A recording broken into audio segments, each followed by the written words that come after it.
Please join us in congratulating 2015 Donald A. Gifford Service Award recipient, Richard Lane.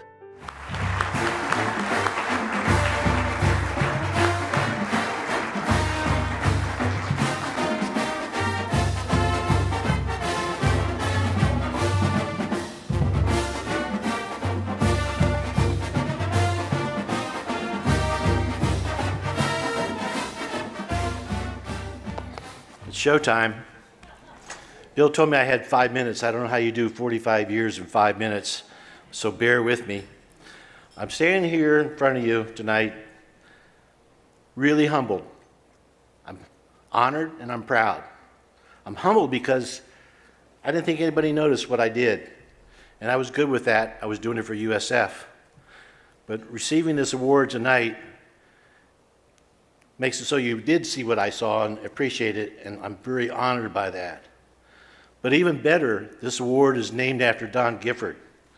And Don was the perfect example of what we want all our alumni leaders to be, and I wanted to be part of that and follow his lead.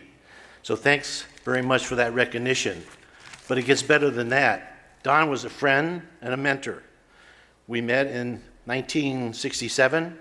He was in the student government. He and Scott Barnett, his buddy, and I was a senator. And 15 years later, in '82, I came back to Florida, and he welcomed me into the Alumni Association. And after 5 years of apprenticeship, if you would understand that from Don, you'd appreciate it, that he got me in the queue to be a leader of the Alumni Association. As Bill pointed out, and some people have talked about tonight, this award is, I'm the 25th recipient. That's a quarter of a century. And it's a wonderful thing, but the best part is that it's now become part of the Alumni Awards dinner, which I think is one of the most successful events the Alumni Association has put on. I'm hoping everybody's enjoying this tonight. But to be among the members of the Service Award winners, these are the people who built this organization and who everybody wanted to follow, because we all wanted USF to be the best it could be. And so to be put among this group really means a lot to me. To be number 25 makes it even better. Bill asked me why did I do it. Well, the first thing I did it was because of my love for and pride of USF. USF educated me, set me up for life. I never believed that USF was a commuter school. I never believed that we were a second-tier university, and I knew that someday we were going to get football. Secondly, I did it because I didn't have a lot of money, but I did have time, and I had leadership, and I volunteered. You know what they say about volunteering? I did. Most important reason, though, was because of the Alumni Association, particularly the board members and everybody who's active in the alumni. I wanted to help you make USF better. We did. You've been my motivation all through the time, and I'm very proud to be in your company tonight. However, just like everybody in this room, the real reason that I was able to do all this is because of my wife. Thank you, darling. I love you.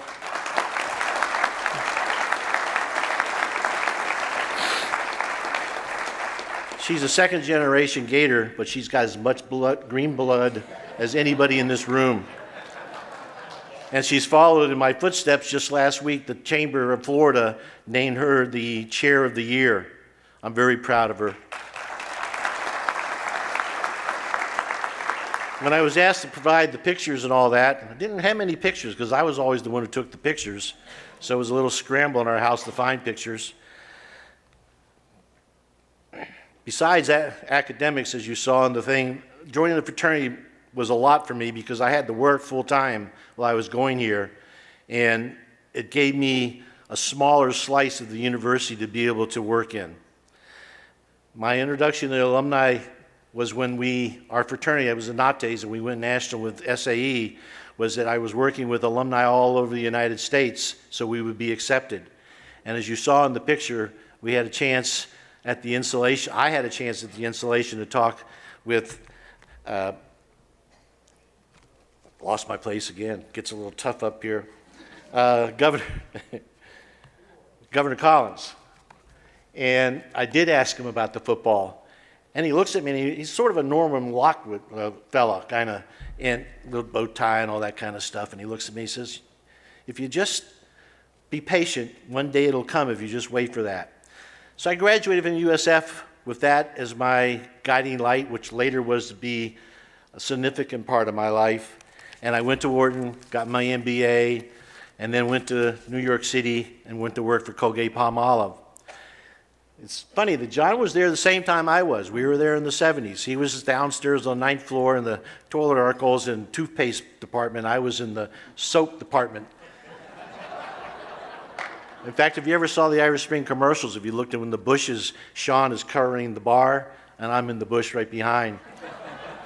One time they had a horse in the thing, and I had to keep the horse busy, and I had to have things in my hand for him to eat. And one time he bit me, and it almost ruined the shoot.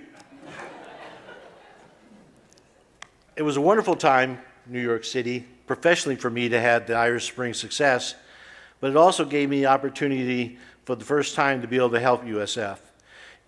The Alumni Association technically started in '65. They were incorporated in '69.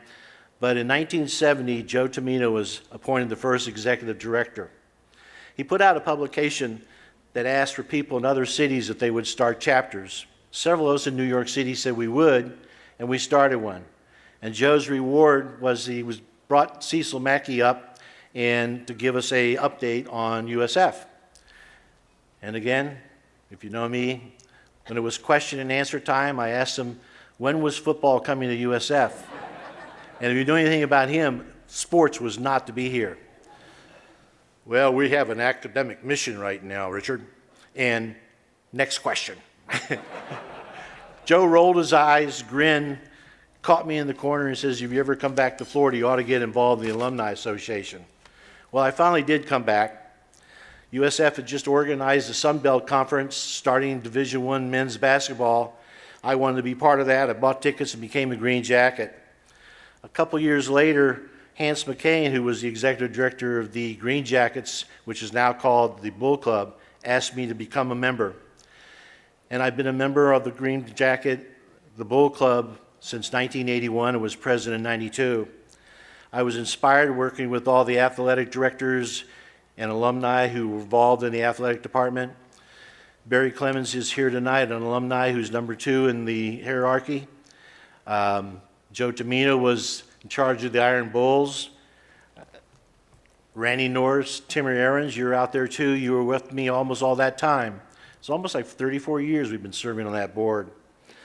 I was proud to be able to support the student athletes. They're amazing people.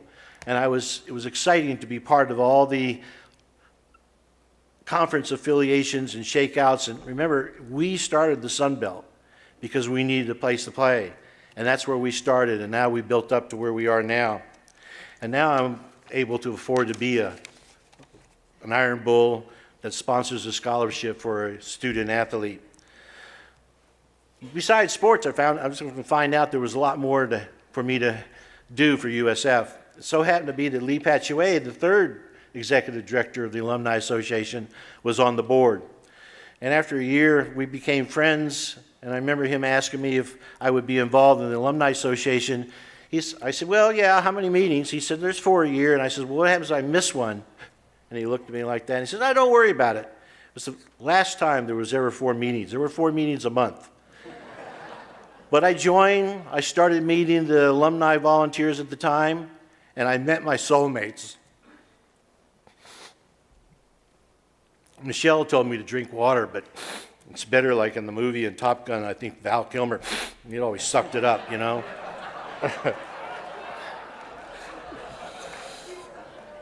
Anyway, I can't thank everybody who was in that group, but in the beginning, the first couple meetings, I can remember meeting Leanna Fox and my fraternity brother, Leigh Fleming, and Anna Marie Terry, and Scott Barnett, and of course, Don.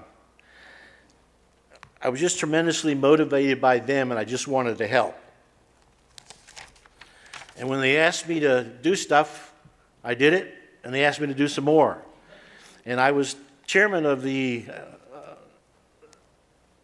the reunion committee, in fact, you saw the poster there, that won a national award. We were second place in the nation. Indiana won first, USF second, and Notre Dame third. Tough, huh? Pretty good. In 1987, Don invited me to what I call my vetting dinner. He took me to Malio's, his favorite place, and he brought Steve Barnett along, the incoming chair, and his bus buddy. And after they made sure that I was going along with what the program was, he asked if I would volunteer to get in the queue of leadership. And that was a 4-year commitment. And I'd already been doing this like 6 years. But I accepted. And the last thing that Don said to me when I accepted, he says, "Lane, we want you to keep pushing for football." That was so exciting for me because now I had a chance to have the support of the Alumni Association, and I was able to merge the Athletic Association with the Alumni Association, and to be able to use the platform of the Alumni Association to push the concept of football and what it would do for a university. It was hard to be in front of everybody because there were a lot of naysayers and you're going to hire thugs and you're going to waste money and all this kind of stuff, but we knocked them down. The resistance came, but we fought on, and just at that time, Frank Bukowski came in 1988. And when we had our meetings together, I found that Frank really liked football. And after all our talks, he figured out how to start football. He's going to do a feasibility study, and he did. And out of that came, of course, football was something that USF should do. Well, it kind of ticked off the Board of Regents because they had put USF in this box, and we were stepping out of that box. But we didn't care. We knocked those walls down. Well, I just talked to Frank 2 days ago, and he's living in Valley Cruz, North Carolina.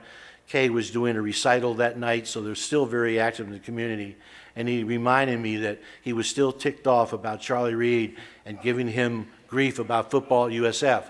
And that's the reason why he left. If you read in his biography, you'll see that he was concerned that he became the issue and not football.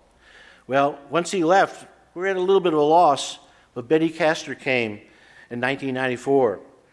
Betty was a student athlete herself. She's a political fighter, and my end to her was Sam because he loves sports, particularly USF sports. She reorganized us. She got the Board of Regents to come here on campus in 1995. And those guys, they didn't want us to start football. So they said, well, why don't you just go out and raise $10 million? Okay. So after that, within less than a year, Betty had that job done.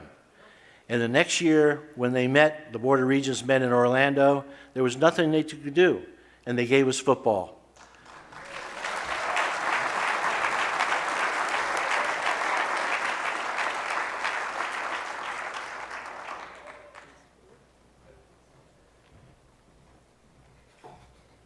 This is what she gave me. You saw that in the picture. She gave me this.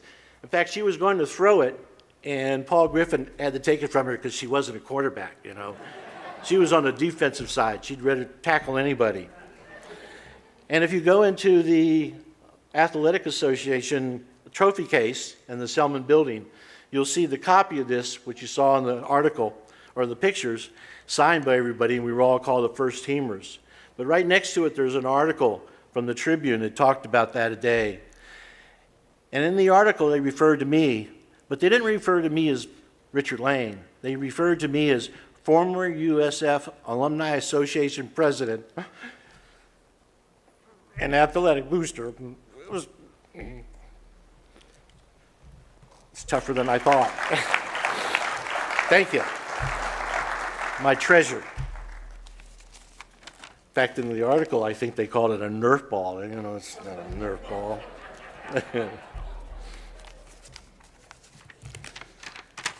Well, here we are now, and I know everybody's talked about Judy for all the things that she's done. You know, we were happy just to get out of being a commuter school and being a top tier, but in the 15, 20 years you've been here, 15? Hey, when you've been here 50 years, you know, who's counting? that she's done so much that we're now a world-class university. In athletics, the first thing she did, she brought Leroy Selman to us. God, he was my hero. And while all the conferences were all shuffling about, she kept us in. In fact, she helped start the Athletic American Conference. And now I have to go back to some of the things I used to do in the old days. Judy, it's time to have a football stadium at USF.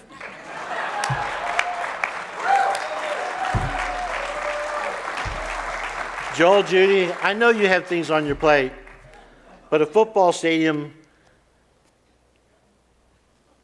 certainly will increase alumni support. It's going to make the experience for students here at USF to be just like all the top-tier universities. And certainly, if we have another chance in the conference realignments, having a stadium would put us in pretty good shape. I know I've been a little emotional about this because my 50 years was emotional. I loved every minute of it. And there were so many good people working. I tried to make an example, and I hope everybody believed that I did. And I'm so proud of everybody in this room and the support for our university. And thank you very much tonight for this honor.